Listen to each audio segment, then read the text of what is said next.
zikrul maut, mengingat tentang kematian.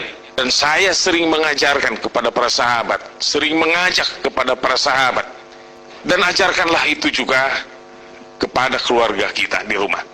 Apabila kita melihat kompleks pekuburan orang Islam, setiap kita melihatnya, bacalah suratul Fatihah atau sholawat yang diniatkan, ya Allah, sampaikanlah kepada ahli kubur saudaraku yang telah lebih dahulu. Dikatakan tadi, barang siapa berziarah, kebanyakan saya dulu mengajak berziarah, entah ke Cikundul, entah kemana, di malam Jumat. Memang demikian. Ada yang mengatakannya lagi, para ahli kasful ruh, para ahli kasful kubur menyebutnya, aku ada dari mulai Kamis sore malam Jumat, ba'da asar kembali di kuburku sampai besoknya hari Sabtu. Tidak disebutkan ba'da subuh atau di waktu duha. Sebagian ulama menyebutkannya sampai waktu asar di hari Sabtu. Tetapi pendapat itu hanya sedikit. Waktu saya mengaji tentang kasful kubur ini, yang banyak sampai pagi harinya di waktu duha. Di hari-hari yang lain, termasuk zikrul maut apabila kita menziarahi kubur. Entah kubur auliyaillah, para ulama, jelas itu, barokahnya sangat jelas, bias-biasnya jelas, karena di dalam kitab-kitab disebutkan, di dalam setiap kubur para wali, Allah memerintahkan 2 malaikah untuk menjaga kubur itu, yang tugasnya menyempurnakan amal-amal orang yang menziarahinya. Lalu bagaimana mendatangi kubur saudara-saudara kita? Berdoalah, doakan saudara kita. Datangilah sambil membawa sebuah rasa, atau berdiamlah di kompleks pekuburan. Duduklah di kompleks pekuburan barang sejenak. Lebih lama mungkin lebih baik. Merenunglah bahwa kita akan masuk di dalamnya juga.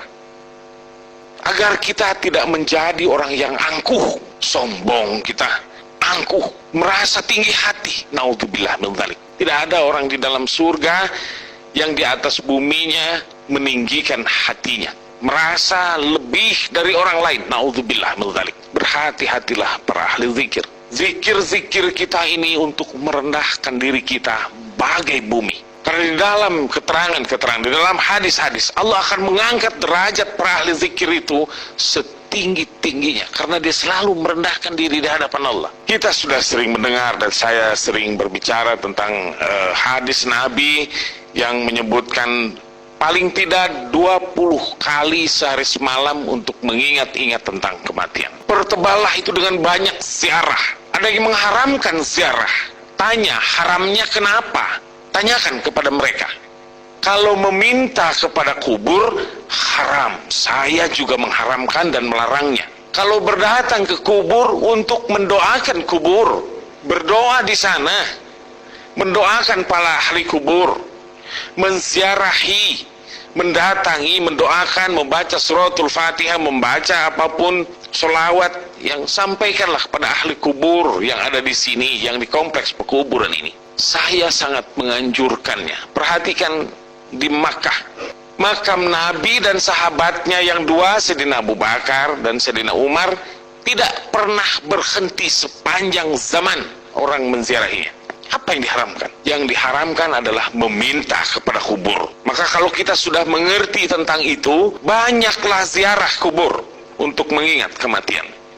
Karena termasuk zikrul maut. Agar kita ingat, apakah aku akan dihimpit nanti tulang igaku, remak nanti di akhirat, di alam kubur, atau akan terang benderang seperti di dalam kitab tadi, bagai rembulan cahayanya. Yang membuat terang dan gelap adalah amal kita selama kita hidup di dunia ini. Hilangkan kebohongan, hilangkan keangkuhan, hilangkan kebencian-kebencian kepada orang lain. Hilangkan buruk-buruk sangka gila kita terhadap orang lain.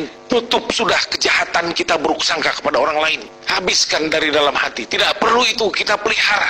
Dan apabila kalau ada orang yang melontarkan buruk-buruk sangka kepada kita, memandang kita dengan cara yang rendah, dengan keangkuhannya, maafkan oleh kita. Maafkan mereka. Maafkan karena ketidakmengertiannya. Maafkan karena kelemahannya, hatinya meronta-ronta seperti itu. Sahabat sekalian, saya akan mengingatkannya lagi. Tidak pernah lepas dari berwudu, toharoh, dari bersuci. Wudulah terus menerus keadaan kita, agar kita tidak terlalu banyak kejahatan. Setelah berwudu, jaga panca indera kita. Karena kita sudah sucikan, kita jaga indriawi kita. Jangan diajak kurang ajar. Lalu hati kita, lontaran-lontaran kebusukan hati, buang, isi dengan kalimah la ilaha illallah, la ilaha illallah, atau Allah, Allah, Allah, Allah, Allah. Zikrul maut harus terus menerus diamalkan, diajarkan hati kita. Kata Kanjeng Nabi 20 kali sehari semalam mengingat kematian. Mulai berapa kali, nanti lewat kita kemana? Oh, kompleks pekuburan orang Islam. Ya Allah, Al-Fatihah. Biasakan, ajarkan itu juga kepada saudara kita, kepada anak-anak kita, kepada istri kita. Atau baca sholawat. Ya Allah, sampaikanlah pahala sholawat ini untuk ahli kubur.